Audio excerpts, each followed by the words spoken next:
A very good evening. Thanks so much for joining us. I'm David Molko. We begin at 11 with a man stabbed more than a dozen times right after he won thousands of dollars from the lottery. Elma McCarty has our top story. Inside Montana's bar on Southeast Stark Street over the weekend, a Portland man won $2,000 playing a lottery machine. And according to police, he also met the suspect who would eventually follow him home, rob him, and try to kill him. Dude hit the lotto or whatever, and dude thought he'd take advantage and followed him home, you know? People out here, you know what they're trying to do. They're just trying to come up. So whatever they got to do, I guess. You know, it's crazy. Officers say the victim walked back to his apartment less than half a mile from the bar. According to court documents, 61-year-old Pablo Figueroa followed him all the way home, catching the door to the building before it could lock. Then, as the victim made it to his unit, Figueroa allegedly tackled him, hit him in the face, and demanded his money. Documents show the victim handed some over, but the suspect demanded more, taking out a pocket knife and stabbing him 15 times in the arms, face, and chest. Officers say the victim decided to play dead. That's when the suspect took off. Stabbing him over 2,000. It's crazy, yeah. Isaiah Mitchell and his girlfriend heard the commotion as police arrived on scene looking for the suspect. We literally looked out of our peephole and the cops were surrounding the recycle room, which is right across, and we were just like, wow, this is crazy. You know what I mean? And I actually seen the dude get pulled out, you know, and taken down, blood on him. It was pretty wild. After pepper spraying Figueroa and taking him into custody, officers found $624 in cash and located the knife in the victim's apartment, stashed in a cat litter box. The suspect faces a series of charges from attempted murder to robbery, assault, and burglary. He's also charged for failing to register as a sex offender. David?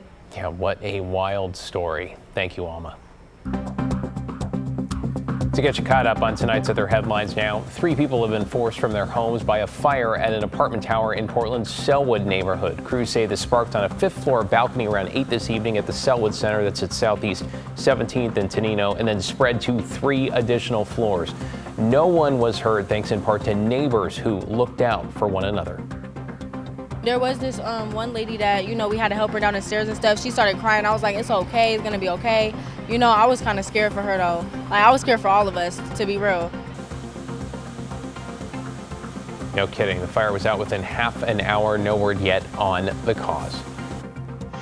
Well, the man who police say tried to abduct an 11-year-old girl at a Vancouver park over the weekend has made his first court appearance. 35-year-old Michael McLaughlin is charged with unlawful imprisonment and 4th-degree assault.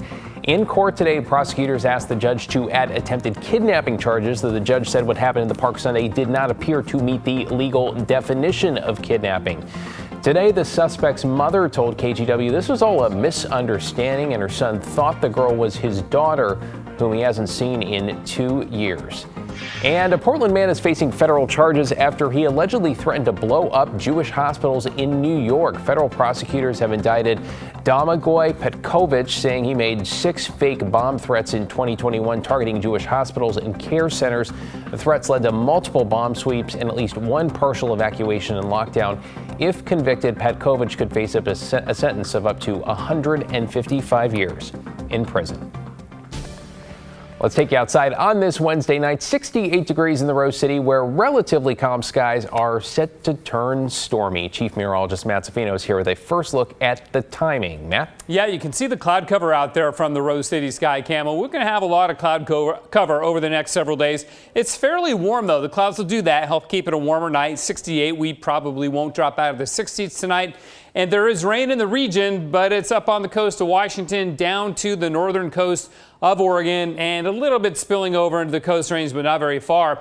Point is, there's no rain in the valley right now. I don't really think there's going to be for about another, well, not quite 24 hours. Even though the rain is just that close to us, it's going to take a while before it moves on in. There is a threat of thunderstorms now extending all the way down to southern Oregon for tomorrow, and you may as well throw Friday into the mix on this as well as we get this unstable air moving on through. So here's what it looks like for tomorrow. Our day planner will be cloudy in the morning, about 62, 67 at noontime, and about 70 degrees at 5 o'clock. That's as warm as it's going to get. and there will be showers popping up about that time, but the rain will become a little bit heavier as we go overnight Thursday night and into Friday morning, which is not good news for hood to coast. More on that forecast in a bit. But again, we're about to enter a wet and cool period that'll continue into the first part of the weekend. David? Yeah, it sounds like it's going to get messy. Thank you, Matt. Well, we have new information tonight on a shooting in southeast Portland that left one person dead. Police have now identified the victim there as 50-year-old Lorenzo Miranda. He was shot near southeast 122nd and Division on Monday night. Paramedics tried to save Miranda, but he died at the scene. And Miranda was just one of 3 people killed by gun violence in Portland in a matter of 48 hours. No arrests have been made in any of those shootings. Today, we heard from the family of another victim, 45-year-old Donnie Calabaza. He was shot and killed Sunday night in the Buckman neighborhood at Southeast Washington and 9th. Donnie's close friends describe him as generous and an active member in indigenous events across the city. His older sister says she's hoping for answers about his death and support for his burial. Being able to take him to Mount Hood, to a sacred place, and where he'll be buried, and that's going to come with his ashes, his clothing, as well as a bow and arrow, a knife, meat, and water, so he can take it on to the next journey.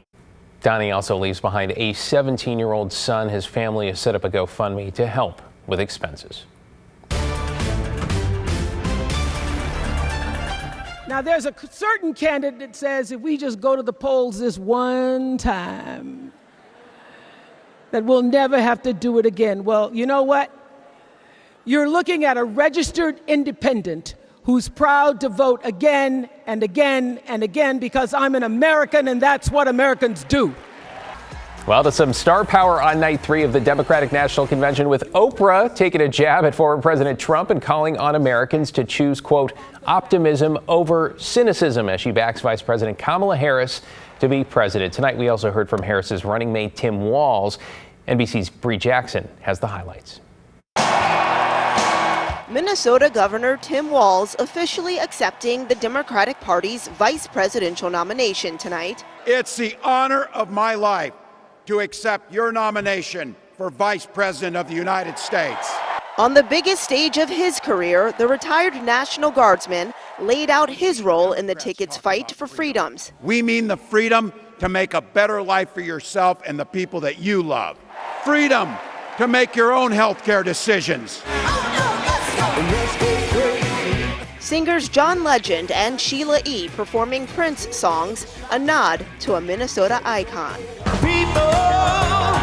Stevie Wonder and other world-renowned stars taking the stage to introduce the once lesser-known politician whose popularity skyrocketed after becoming Kamala Harris's running mate. From super celebrity Oprah Winfrey, What we're going to do is elect Kamala Harris as the next president of the United States, to Democratic Party superstar former President Bill Clinton. When Kamala Harris is president, every day will begin with you.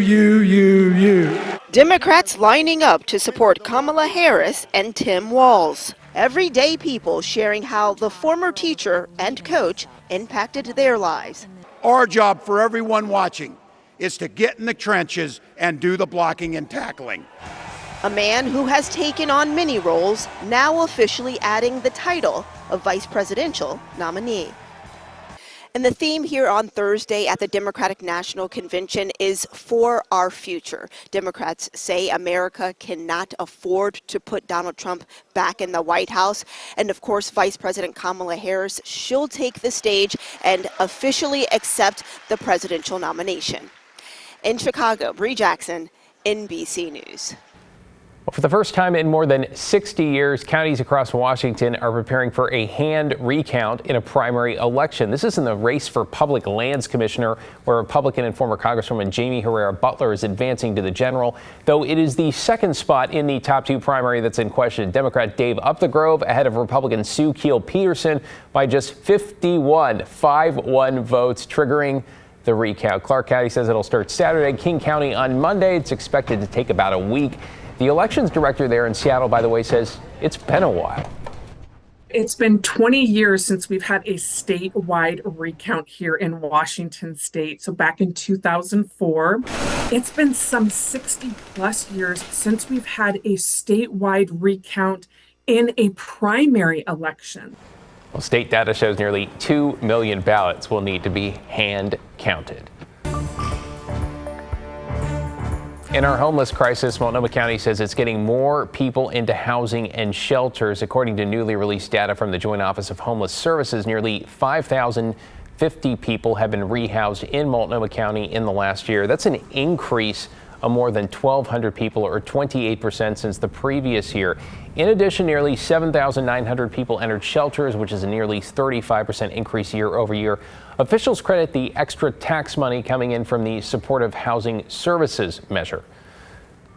You're watching KGW News. Still to come at 11, why the season when things are at their driest means you need to keep a closer eye on your pet. We'll talk about that. Plus, it is a home in the Montevilla neighborhood that is so hard to miss. The love story that's provided the foundation for the Giraffe House in a brand new Pacific Storyland coming your way.